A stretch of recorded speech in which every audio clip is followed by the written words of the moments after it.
जी अस्सलाम वालेकुम। वालेकुम अस्सलाम रहमतुल्लाह व बरकातहू। जी बिस्मिल्लाह जी। सर खालिद भट्ट सर जी रिशाद आनू साहब। जी। जी आनू। बिस्मिल्लाह सर, सब तो पहले दुआ कि अल्लाह ताला तमाम बीमारों से तो कामना व आजला अता फरमाए आमीन। ते जेड़े इस दुनिया तो चले गए हैं अल्लाह ताला ने जन्नत बनान फरमाए। आमीन जी आमीन। कुल दा भला ते कुल खैर। जी। सब बड़े निडर ने ते बड़े बेखौफ तो नहीं है। मैं भी उन्हें चीज का जावा डर कादा सारे रब को डरदे ने, मैं तो अल्लाह भी सोने जो डरदा ओदी कसम मैं नहीं जो को डरदा। हाँ मैनू ऐ नहीं है कि मैं बिल्कुल ही बेखौफ हाँ, खौफ है हाँ मतलब पहले मैं क्लीयर कर दिया कि रब को मैं इस गल नहीं डरदा कि कोई गलत काम करने लग गया मैनू डर हो तो मैं क्यों करा। ठीक है। मैं गीबत करना, मैं सूद खाना, मैं दिखावे की नमाज पढ़ना, दिखावे की खैरात करना, तो मैं वो तो नहीं डरदा ना। और ऐसे मैं अर्ज करता कि डर भी हर उम्र के लिहाज नाल स्टेजिज होंदियां ने सर। हाँ ठीक है।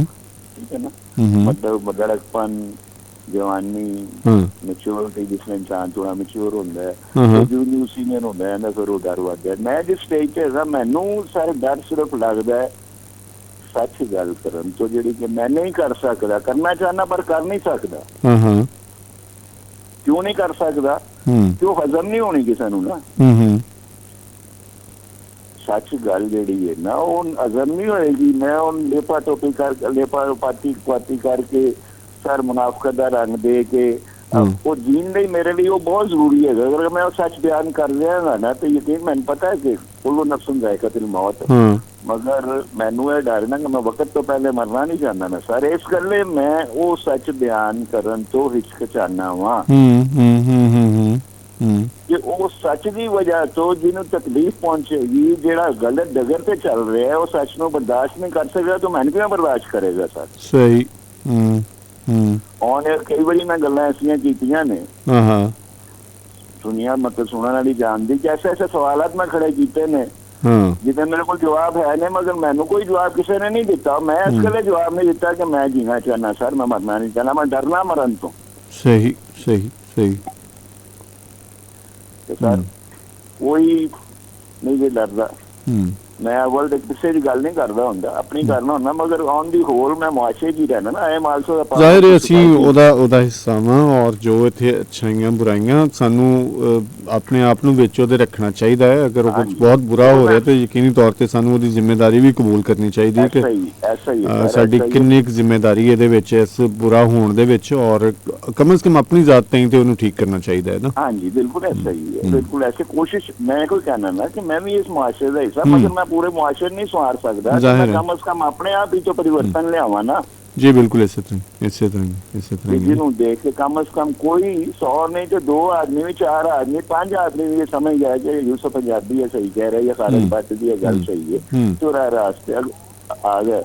जी मेरे लिए बड़ी मतलब एक तोशा है, आखिरत है मेरे लिए बिल्कुल सही। और गल डर तो मैं हट रहा हुआ, हकीकत है ही ये कि मैं हकीकत बयानी तो डरदा जी कि मैं उन्होंने हर तरीके नाल जान चुकिया वा, पुरख चुकिया वा। हकीकत 110% हकीकत है, मगर मैं बयान करांगा तो यकीन करो शायद मैं मतलब मेरे बाल खलोते ਜ਼ਾਹਿਰ ਹੈ ਉਹ ਸਾਰੇ ਮਾਮਲਾ तो ਉਹ ਵੀ ਇੱਕ ਜਾਲੀ ਡਰ ਦਾ ਸ਼ਿਕਾਰ ਹੁੰਦੇ ਨੇ ਉਹ ਸਭ ਕੁਝ ਜਿਹੜੇ ਕਰਨ ਆ ਰਹੇ ਹੁੰਦੇ ਨੇ। हाँ जी एक्चुअली आप सारो आप डर ਦਾ ਸ਼ਿਕਾਰ ਨੇ ਨਾ ਕਿ ਉਹਨਾਂ ਦੀ ਹਕੀਕਤ ਖੁੱਲ ਜਾਏਗੀ। ਜੀ ਬਿਲਕੁਲ ਸਹੀ ਹੈ। ਔਰ ਇਹੀ ਸਾਰੇ ਮਾਮਲਾ ਉਹਦੇ ਉੱਤੇ ਜਿਹੜੀਆਂ ਡਾਂਗਾਂ ਨਿਕਲਦੀਆਂ ਨੇ ਔਰ ਸਾਰੇ ਮਾਮਲਾ ਹੁੰਦੇ ਨੇ ਇਹ ਉਹੋ ਹੀ ਜਿਹੜੇ ਹਕੀਕਤ ਖੁੱਲਣ ਦੇ ਡਰ ਹੁੰਦੇ ਨੇ, ਕੁਝ ਇਹ ਵੀ ਬੜੇ ਖਤਰਨਾਕ ਕਿਸਮ ਦੇ ਹੁੰਦੇ ਨੇ ਔਰ ਇਹਦੇ ਨਾਲ ਹੀ ਬਹੁਤੇ ਜ਼ਿਆਦਾ ਵਿਗਾੜ ਵੀ ਪੈਂਦੇ ਨੇ।